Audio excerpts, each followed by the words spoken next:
Hi, I'm Ted from OmniMetrix. Today we're going to be installing a G8500 monitor on a Generac H-panel controller.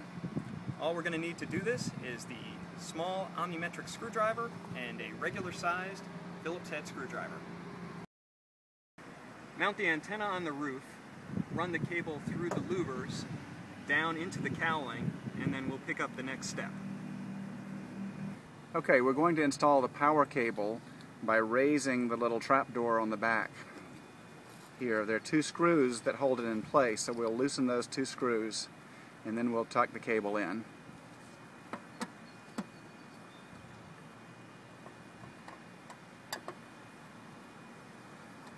It's just a two-wire connection. Okay, so Josh is tightening the screw to hold the door open. Now we're going to tuck the cable in and we're going to leave the spade lugs hanging out on this side so that we'll be assured that they won't short anything on the inside.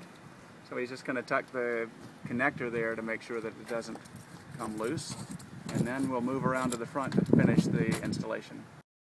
Okay, we're back around the front looking at the front of the controller. We'll open up the hinged front door to get to the interior where we're going to make our power connection. Inside we'll find the red and black wire that we poked in from behind. We'll pull this through, maintaining good control of the spade lugs because we don't want them to get in the wrong place. We're going to be connecting to the terminal strip at the top, and on that terminal strip, on the right hand end, there is a wire number 0 where we'll connect our black wire, and then on the left hand end there is a terminal number 13, which is the battery plus value for a 12-volt system.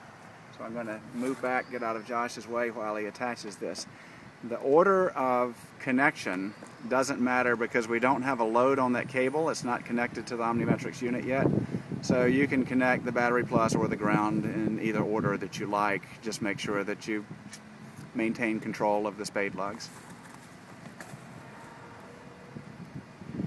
When we're finished with this connection, we'll go back around to the back and close the access door that we left open in the previous step.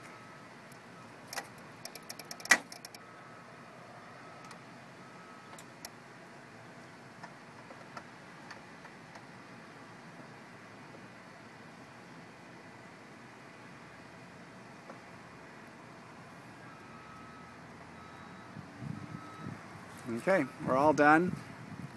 In cleanup, it might be reasonable to use a wire tie just to control the wires, but we are done with that power connection. The final step will be to connect the monitor. Okay, back around the back, it's time to close the little trap door. So we just loosen the screws, slide it down. This keeps the critters out. And then the last thing we'll do back here is we're going to put our cables up on top of the controller box because we're going to then go back around to the front for the final step, and we'll install the monitor from the front side. So the power cable and the antenna cable, we're getting ready to go to the front side.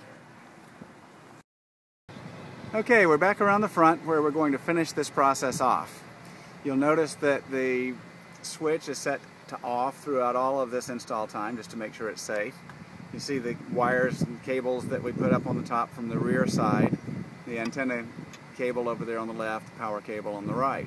So we'll start by putting the G8500 monitor module up on the top. Josh is going to straddle the antenna cable with the magnetic feet just so that we can contain it a little bit better. Next thing we'll do is we'll put our serial connectors on, and we'll start with the Generac one. It's labeled Generac end, and it just simply plugs onto the diagnostic port down at the bottom. We'll come back and tighten the screws last. Next we'll plug on the 9-pin connector for the OmniMetrix end.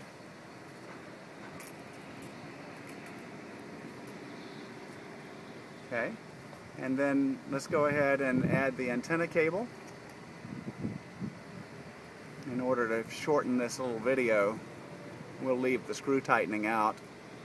But at this point, we have antenna connected, power connected, and you can power the unit on. So just flip the switch on the front. You'll see LEDs starting to do their thing.